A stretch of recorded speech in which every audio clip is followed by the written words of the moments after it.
بعد فأعوذ بالله من الشيطان الرجيم بسم الله الرحمن الرحيم زين للذين كفروا الحياة الدنيا ويسخرون من الذين آمنوا والذين اتقوا فوقهم يوم القيامة والله يرزق من يشاء بغير حساب صدق الله العظيم وصدق رسوله النبي الكريم الأمين إن الله وملائكته يصلون على النبي يا أيها الذين آمنوا صلوا عليه وسلموا تسليما اللهم صل على سيدنا ومولانا محمد طب القلوب ودوائها وعافية الأبدان وشفائها ونور الأبصار وضيائها وعلى آله وصحبه وبارك وسلم۔ اللہ جل جلالہ کی حمد و ثنا سرکار فخر کائنات خاتم النبیین احمد مصطفیٰ جناب محمد مصطفیٰ صلی اللہ تعالیٰ علیہ وسلم کی بارگاہ میں درود و سلام کا نذرانہ پیش کرنے کے بعد رب ذوالجلال کی دیوی توفیق سے الحمدللہ درس قرآن کی مقدس بابرکت محفل میں ہم جمع ہیں۔ اللہ تعالیٰ ہم سب کی حاضری کو اپنی بارگاہ میں قبول فرمائے۔ قرآن مجید سورۃ البقرہ پارہ نمبر 2 اللہ رب العزت ارشاد فرماتا ہے زُيِّنَ لِلَّذِينَ كَفَرُوا الْحَيَاةُ الدُّنْيَا، مزین کر دی گئی، آراستہ کر دی گئی، خوبصورت کر دی گئی ان لوگوں کے لیے جنہوں نے کفر کیا۔ کیا چیز؟ الحیات الدنیا، دنیا کی زندگی۔ وَيَسْخَرُونَ مِنَ الَّذِينَ آمَنُوا، اور وہ ہنستے ہیں، مذاق اڑاتے ہیں، ٹھٹائی کرتے ہیں ان لوگوں سے جو ایمان لائے، یعنی کافر مسلمان کا مذاق اڑاتا ہے۔ وَالَّذِينَ اتَّقَوْا فَوْقَهُمْ يَوْمَ الْقِيَامَةِ، اور وہ جو پرہیزگاری اختیار کرتے ہیں قیامت کے دن ان کفار سے اوپر درجے پر ہوں گے۔ وَاللَّهُ يَرْزُقُ مَن يَشَاءُ بِغَيْرِ حساب، اللہ تعالیٰ رزق عطا فرماتا ہے جسے چاہتا ہے بغیر حساب کے۔ اس آیت مبارکہ میں کافروں کی زندگی کے حوالے سے ذکر ہوا۔ پیچھے نعمتوں کے بدلنے کے بارے سے بات ہوئی تھی کہ جنہوں نے نعمتوں کو بدلا، اب کیوں بدلا؟ در حقیقت اس آیت نے اس کی وجہ بیان کر دی کہ کوئی شخص نعمت کو کیوں بدلے گا۔ فرمایا اس کے بدلنے کی وجہ یہ ہے دنیا کی زندگی سے محبت، اتنی چاہت، اتنی تمنا کہ صرف دنیاوی زندگی ہی ہے بس۔ اس وجہ سے انہوں نے اللہ کی نعمتوں کو بدلا۔ حب الدنیا رأس کل خطیہ، ہمیں دنیا کی محبت ہر برائی کی جڑ ہے۔ دنیا کی محبت، جب یہ محبت دل میں سما جاتی ہے تو ساری برائیاں ایک ساتھ اس دل میں آ جاتی ہیں۔ تمام برائیوں کو لے کر یہ دنیا کی محبت آتی ہے۔ اب غلط کام بھی اسے بھلا لگنے لگتا ہے اور اچھے کام دنیا کی محبت کی وجہ سے وہ چھوڑ دیتا ہے، تو پھر فساد پر رہتے ہوئے زندگی گزارتا ہے۔ سیدنا عبداللہ بن عباس رضی اللہ تعالیٰ عنہما فرماتے ہیں کہ ابو جہل اور سرداران قریش نے مسلمانوں کا مذاق اڑایا اور وہ کہنے لگے کہ دیکھو یہ ہے صحابہ کی جماعت، یہ ہے مسلمان، کہتے ہیں کہ رب ہم سے راضی ہے، اور ہمیں دیکھو کہ ہمارے بارے میں ان کا گمان یہ ہے کہ رب ہم سے ناراض ہے، جبکہ معاملہ برعکس ہے۔ مال و متاع، کر و فر، جاہ و جلال، لشکر، یہ ساری چیزیں تو ہمیں حاصل ہے، ان مسلمانوں کے پاس کوئی ایسی شے نہیں، یہ تو فقیر ہے، محتاج ہے، مسکین ہے۔ اور معاملہ الٹا بیان کرتے ہیں کہ رب ہم سے ناراض ہے اور ان سے خوش ہے، حالانکہ معاملہ تو برعکس نظر آتا ہے۔ اگر رب ہم سے ناراض ہوتا تو دنیاوی مال و متاع ہمیں اتنا کیوں عطا فرماتا اور انہیں محتاج کیوں رکھتا؟ تو یہ اس قسم کی باتیں کرتے تو میرے رب نے اس موقع پر پھر قرآن مجید کی آیت مبارکہ نازل فرمایا مزین کر دی گئی ہے، خوبصورت بنا دی گئی ہے، آراستہ کر دی گئی ہے کافروں کو دنیا کی زندگی۔ کہ دنیاوی زندگی میں اتنے مست ہو گئے کہ بس اور ان کی کوئی تمنا ہی نہیں ہے۔ اور دوسرے شخص کو جب حقیر، فقیر، محتاج، مسکین دیکھتے ہیں تو کہتے ہیں کہ اگر رب جو ہے ان سے راضی ہوتا تو انہیں بھی عطا فرماتا۔ یعنی دنیاوی مال و متاع کو اللہ کی رضامندی پر قیاس کرتے ہیں، اس قسم کا ذہن رکھنے والے۔ اسی طرح صحابہ کرام رضوان اللہ تعالیٰ علیہ مجمعین نے ہجرت فرمائی، مکہ المکرمہ سے مدینہ المنورہ تشریف لائے، سے بڑے بڑے مالدار بھی تھے، لیکن اپنا سارا مال و متاع حضور کے حکم پر مکے میں چھوڑ دیا کہ اللہ کے حبیب نے ہجرت کا حکم دیا ہے، لہذا یہ مال و متاع، یہ ساری چیزیں مکے میں رہنے دو۔ ہجرت کا حکم آ گیا، حضور نے فرما دیا اب سب چیزیں چھوڑ کے ہمیں مدینہ المنورہ حضور کے ساتھ پہنچنا ہے۔ اب جب وہ آئے تو بڑے بڑے سیٹ، مالدار، مال و متاع رکھنے والے مدینہ شریف پہنچے، ان کے پاس کچھ بھی نہیں، کیونکہ جو کچھ تھا وہ مکہ المکرمہ میں تھا، وہ تو سب چھوڑ دیا۔ یہاں جب پہنچے تو اس کے بعد یہودیوں نے ان صحابہ کرام کا مذاق اڑانا شروع کیا کہ یہ کیا عقل مندی ہے، یہ تو سارے کے سارے ہمیں بے عقل نظر آتے ہیں، سب چھوڑ دیا مال و متاع مکے میں، اور ایک حکم کی وجہ سے مدینے آ گئے، یا آ کے فقیری والی زندگی گزاریں گے، وہاں امیری والی کی زندگی تھی، سب چھوڑ دیا۔ تو اس موقع پہ آیت مبارکہ نازل ہوئی، زُیِّنَ لِلَّذِینَ کَفَرُوا الْحَیَاةُ الدُّنْیَا۔ مسلمان کی غرض، مسلمان کی سوچ سمجھ فکر کسی صورت میں مال و متاع آتا ہی نہیں ہے۔ مسلمان تو اللہ اور اس کے حبیب کے حکم کی خاطر زندگی گزارتا ہے، یہ مال و متاع کہاں سے آ گیا بیچ میں؟ تو یہ تھی آراستہ کرنے والا معاملہ۔ اب دنیاوی زندگی کا معاملہ اگر دیکھا جائے تو اس کا معنی مفہوم تو خود اللہ کے حبیب نے سمجھا دیا۔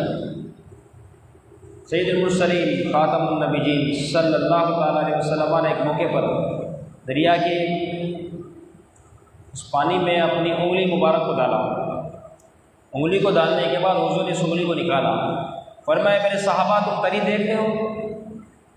فرمایا یہ جو تری ہے نا، جو انگلی میں رہ گئی، پانی جو لگ کر پانی اس انگلی سے جدا ہوا، یہ جو معمولی تری رہ گئی، فرمایا یہ دنیا ہے اتنی سی، اور فرمایا یہ تم سمندر، یہ دریا تم دیکھتے ہو، فرمایا یہ ساری کی ساری آخرت ہے، آخرت اتنی وسیع ہے، اتنی زیادہ، دنیا کیا شے ہے؟ تو بس صحابہ کرام رضوان اللہ تعالیٰ علیہ مجمعین اس بات کو بخوبی جانتے تھے، اس لیے انہوں نے دنیاوی مال و متاع کی کبھی غرض رکھی نہیں، کبھی تمنا کی نہیں۔ اور دنیاوی زندگی اگر یوں دیکھا جائے تو اس کی دنیا کی زندگی کی تین قسمیں بنتی ہیں: دنیا کی زندگی، دنیا میں زندگی، اور دنیاوی زندگی۔ دنیا میں زندگی، اب ہم بھی دنیا میں ہیں، یہ ہر مومن کو حاصل ہے، کیونکہ دنیا میں رہ رہا ہے تو دنیا میں زندگی کہا جائے گا۔ جس طریقے سے کشتی سمندر کے اندر رہتی ہے تو صحیح سلامت رہتی ہے، لیکن سمندر اگر ایک کشتی میں آ جائے تو کشتی ڈوب جائے۔ اس طرح مومن کی زندگی، فرمایا دنیا میں زندگی ہے نا، یہ تو مومن کو بھی حاصل ہے کہ دنیا میں رہ رہا ہے، لیکن دنیا اس میں نہیں رہتی۔ بہت واضح فرق ہے، دنیا اس میں نہیں رہتی، البتہ مومن دنیا میں ضرور رہتا ہے۔ دنیا اس میں نہیں رہتی، اس کا کیا مطلب ہوا کہ دنیا کے لیے ہی ہو جائے، فرمایا یہ مومن کا کام نہیں، وہ تو اپنے رب کی رضا کے لیے، آخرت کمانے کے لیے دنیا گزار رہا ہے تاکہ اس کی آخرت بہتر ہو جائے۔ جس طریقے سے ایک نوکر، ایک ملازم، ایک کام کاج کرنے والا جب سیٹ کے پاس کام کرتا ہے تو پورا مہینہ گزارتا ہے کس کے لیے؟ تاکہ تنخواہ اس کو مل جائے، تاکہ مال و متاع اس کو ملے، وقت گزارنے کے لیے، دنیاوی اسباب کو حاصل کرنے کے لیے اسے مال ملے۔ فرمایا مومن کا معاملہ بھی ایسا ہی ہے کہ دنیا میں ہے، دنیا گزار رہا ہے اس وجہ سے تاکہ اس دنیا کی وجہ سے وہ آخرت کو حاصل کرے۔ یہ تو ہے دنیا میں زندگی۔ اب آئے دوسری بات کی طرف، فرمایا دنیا کی زندگی، یہ دنیا کی زندگی، فرمایا یہ غافل کی زندگی ہے۔ غافل شخص کہ وہ در حقیقت اس کے اندر دنیا اتر جاتی ہے، اس لیے فرمایا دنیا کی زندگی، کہ دنیا اس میں اتر گئی تو یہ غافل شخص ہو گیا۔ جس طرح سمندر کا پانی کشتی میں آ گیا، کشتی گئی، اسی طریقے سے یہ دنیا کی زندگی کو اس نے اتنا مست ہو کے گزارا کہ اب دنیا اس میں اتر گئی، فرمایا غافل کی زندگی۔ اور ایک ہے دنیاوی زندگی، یہ دنیاوی زندگی فرمایا یہ کفار کی زندگی ہے، کافر کی زندگی ہے، دنیاوی زندگی کہ زندگی کو دنیا ہی کے لیے سمجھ لیا کہ بس ساری زندگی جو ہے وہ دنیا بن جائے، زندگی اب ساری اس کی دنیا بن گئی، تو فرمایا دنیاوی زندگی، تو اس کا معاملہ اتنا برا ہوا۔ اور آسان، جیسے سمندر میں موتی بھی ہوتے ہیں، موجیں اور بلبلیں بھی ہوتی ہیں، اور ساتھ ہی ساتھ اس کے اندر مچھلیاں بھی ہوتی ہیں۔ اب کیا ہوا کہ سمندر کے تو جو موتی ہے نا وہ ہے تو سمندر میں لیکن عارضی ہے، کہ اسے نکال کر بادشاہوں کے تاج پر لگا دیا جاتا ہے۔ فرمایا یہ ہے مومن کی زندگی، دنیا میں زندگی، کہ مومن اگرچہ دنیا میں ہوتا ہے لیکن دنیا آیا ہے دنیا میں اس لیے تاکہ آخرت کمائے، تو ان قریب اس کو اس دنیا سے نکال کر جنت کے سپرد کر دیا جائے گا۔ دوسری صورت، دوسری مثال فرمایا مچھلیاں، کہ مچھلیاں سمندر میں ہوتی ہے اور دریا کا پانی اس میں سرایت کر جاتا ہے، لہذا مچھلی دریا کے باہر آنے کے بعد فوراً تڑپ تڑپ کے مر جاتی ہے۔ فرمایا یہ غافل کی زندگی ہے، یعنی دنیا کی زندگی ہے جو ایک غافل شخص گزارتا ہے، کہ جیسے ہی اس دنیا میں آتا ہے اس کی رنگینیوں میں مست ہو جاتا ہے، اور آخرت ایسے شخص کی خراب ہے۔ تو فرمایا یہ ہے مچھلی کی مثال، کہ مچھلی کو باہر نکالا ہلاک ہو گئی، مر گئی۔ تو فرمایا اسی طریقے سے غافل کی زندگی ہے کہ غافل کے اندر دنیا سرایت کر جاتی ہے، جس طرح اس کشتی کے اندر سمندر کا پانی داخل ہو جائے۔ تیسری، موج اور بلبلے جو پھولتے ہیں دریاؤں میں، سمندر میں، فرمایا یہ بھی ہے، سمندر میں یہ ہوتے ہیں، دریا میں یہ ہوتی ہے، لیکن یہ موج اور یہ بلبلے عین پانی ہے، اصل پانی ہے، کہ کبھی اس سے جدا نہیں ہو سکتی۔ فرمایا یہ ہے کافر کی زندگی، جسے کہا ہے دنیاوی زندگی، کہ زندگی کا مقصد ہی کافر نے دنیا سمجھ لیا۔ جس طریقے سے وہ بلبلے، وہ موجیں فرمایا عین پانی ہے کہ اس کے بغیر تصور ہی نہیں، اسی طرح کافر نے اپنی زندگی کو بھی دنیاوی زندگی بنا کر عین زندگی ہی دنیا ہی کے لیے خاص کر دی، کہ ان کے لیے ان کی سوچ کے مطابق آخرت کوئی شے ہی نہیں، تو ہلاکت ہی ہلاکت ہے۔ آگے فرمایا وَيَسْخَرُونَ مِنَ الَّذِينَ آمَنُوا، وہ جو مسخر ہنسی مذاق کرتے ہیں، ٹھٹائی کرتے ہیں ان لوگوں کے جو ایمان لائے، ایمان والوں کی ہنسی اڑاتے ہیں، ان کا حال بہت برا ہے۔ سورہ زخرف 25 بارے میں ذکر ہوا، وَمَن يَعْشُ عَن ذِكْرِ الرَّحْمَنِ نُقَيِّضْ لَهُ شَيْطَانًا فَهُوَ لَهُ قَرِينٌ۔ میرا رب ارشاد فرماتا ہے جو اللہ کے ذکر سے اعراض کرے، منہ پھیرے، آنکھ بند کر لے، قرآن جو ہدایت کا راستہ بتاتا ہے اس ہدایت کے راستے کو چھوڑ دے، میرا رب فرماتا ہے نُقَيِّضْ لَهُ شَيْطَانًا فَهُوَ لَهُ قَرِينٌ، ہم ان کے لیے شیطان ایک ساتھی اس کا مقرر کر دیتے ہیں، فَهُوَ لَهُ قَرِينٌ، تو وہ اس کا ساتھی ہے، شیطان اس کے لیے مقرر کر دیا جاتا ہے۔ حضور علیہ الصلوۃ والسلام نے موقع پر ارشاد فرمایا میرا رب جس کے ساتھ شر کا ارادہ فرمائے تو اس کے انتقال سے 1 سال پہلے اس کے لیے شیطان مقرر فرما دیتا ہے۔ اب شیطان کا معاملہ کیا ہوتا ہے کہ جو اس کے لیے بھلے کام ہے شیطان اسے برے کر کے بتاتا ہے، اور جو برے کام ہے شیطان اسے اچھا کر کے بتاتا ہے۔ تو نقصان کیا ہوتا ہے کہ جو اچھے کام تھے شیطان نے اسے برے کر کے پیش کیے، لہٰذا وہ بندہ ان اچھے کاموں سے دور ہو جاتا ہے، اور جو برے کام تھے شیطان نے اسے اچھا کر کے پیش کیا تو لہٰذا وہ شخص ان برے کاموں کی طرف بڑھ جاتا ہے۔ فرمایا اس طریقے سے اس کی زندگی دنیا خراب ہو جاتی ہے۔ کس وجہ سے؟ وَمَن يَعْشُ عَن ذِكْرِ الرَّحْمَنِ، کہ رحمان یعنی اللہ عز و جل کے ذکر سے وہ غافل ہوا، ہدایت کا راستہ اس نے چھوڑا، اللہ رب العزت نے جو اسے ہدایت کا راستہ قرآن کے ذریعے بتایا، احادیث مبارکہ کے ذریعے بتایا، وہ اس سے دور ہوا تو اس کا حال اتنا برا ہوا۔ تو یہ ہنسی مذاق کرتے ہیں کافر مسلمانوں کو دیکھ کے، فرمایا ان کا حال بھی ایسا ہی ہے۔ وجہ یہ ہے کہ آج یہ ہنسی مذاق کرے دنیاوی معاملات میں، لیکن میرا رب بروز محشر مسلمانوں کو یہ موقع عطا فرمائے گا تو مسلمان اب ان کافروں پر ہنسیں گے، ان کا مذاق اڑائیں گے، لیکن وہ مذاق اڑانا، وہ ہنسنا دائماً ابداً ہوگا۔ ہمیشہ ہمیشہ کے لیے مسلمان ان کافروں کا مذاق اڑاتے رہیں گے۔ انہوں نے دنیا میں مسلمانوں کا مذاق اڑایا، وہ بھی کچھ دیر کے لیے، عارضی، فانی، اس صورت میں، لیکن فرمایا جو مسلمانوں کو موقع دیا جائے گا بروز محشر، وہ مسلمان تو دائماً ابداً ان کفار کا مذاق اڑائیں گے۔ تو یہ ایسی خطرناک ان کفار کی زندگی ہوگی۔ فرمایا والذین اتقوا فوقہم یوم القیامہ، اور وہ جو پرہیزگاری اختیار کرے قیامت کے دن ان کفار و مشرکین کے بہت اوپر ہوں گے۔ اس طریقے سے ان کا مذاق اڑایا جائے گا۔ اللہ تعالیٰ مومنوں کو خوب درجات عطا فرمائے گا، خوب برکتیں عطا فرمائے گا۔ یہاں تک ایک موقع میں میرے رب نے ارشاد فرمایا، سورہ زخرف 25 پارہ، حتی اذا جاءنا قال یا لیت بینی و بینک بعد المشرکین فبئس القرین۔ اب یہ کافر خود اس موقع پر کہے گا، تمنا کرے گا، آرزو کرے گا، جب دیکھے گا نا۔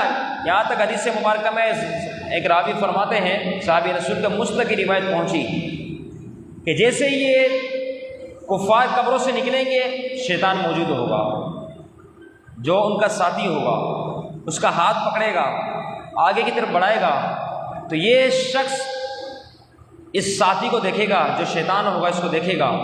میرا رب حکم فرمائے گا کہ ان دونوں کے لیے جہنم ہے۔ اب شیطان نے تو اس کا ہاتھ پکڑ لیا ہے، اب جہنم کا حکم بھی ہو گیا، تو یہ اس وقت تمنا کرے گا اور کہے گا حتی اذا جاءنا قال یا لیت بینی و بینک بعد المشرکین، کہے گا کاش اے شیطان تیرے درمیان اور میرے درمیان دو مشرقوں کی دوری ہوتی، تو کتنا برا ساتھی ہے۔ اس وقت کافر یہ کہے گا، لیکن اس وقت کہنے کا کیا فائدہ کہ دنیا تو کافر نے شیطان کی مرضی کے مطابق گزاری۔ اب وہ اس وقت کہے گا کہ کاش ہم دونوں کے درمیان، مشرق و مغرب کے درمیان جتنا فاصلہ ہوتا، کتنا اچھا ہوتا، تو مجھ سے کتنا دور ہوتا، کبھی قریب نہ آ سکتا۔ لیکن افسوس زندگی میں تو اسی کے نقش قدم پر چلتا رہا۔ اب جہنم میں جانے کا موقع آیا تو کافر رونے لگا، چیخو پکار کرنے لگا۔ تو فرمایا یہ ہے مسخر کرنا، یہ دنیا میں جو تم ہنسی کرتے تھے، اب اس کی سزا کو پکڑ لو، سزا کو حاصل کر لو کہ تمہارا حال اتنا برا ہوا۔ فرمایا واللہ یرزق من یشاء بغیر حساب، اللہ تعالیٰ رزق عطا فرماتا ہے بغیر حساب کتاب کے جسے چاہتا ہے۔ ایک حساب کے ساتھ دینا، ایک بغیر حساب کے دینا، دونوں کے مابین فرق ہے۔ میرا رب جب اعمال کا بدلہ عطا فرماتا ہے تو رزق حساب سے دیا جاتا ہے، لیکن جب میرا رب فضل فرما کے عطا فرماتا ہے تو بغیر حساب کتاب کے عطا فرما دیتا ہے، کیونکہ وہ رب کا فضل ہوتا ہے۔ اللہ رب العزت ہمیں دنیا کی زندگی جس طریقے سے گزارنے کا حکم دیا گیا کہ اس دنیا کے ذریعے ہمیں آخرت کو کمانا ہے، اللہ تعالیٰ میں ایسی زندگی نصیب فرمائے، اور شیاطین کے نقش قدم پر ان کے نقوش سے ہم سب کو بچتے رہنے کی توفیق عطا فرمائے۔ اور جو یہاں ذکر ہوا رزق دنیاوی اعتبار سے بھی، رزق کا معنی یہ عطا کرنا ہے، دنیاوی اعتبار سے بھی اور آخرت کے اعتبار سے بھی میرا رب اپنے فضل سے ہم سب کو عطا فرمائے۔ جن آبا میں شرکت کے مولا سب کی حاضری اپنی بارگاہ میں قبول فرمائے۔ وما علینا الا البلاغ۔ الحمد للہ رب العالمین۔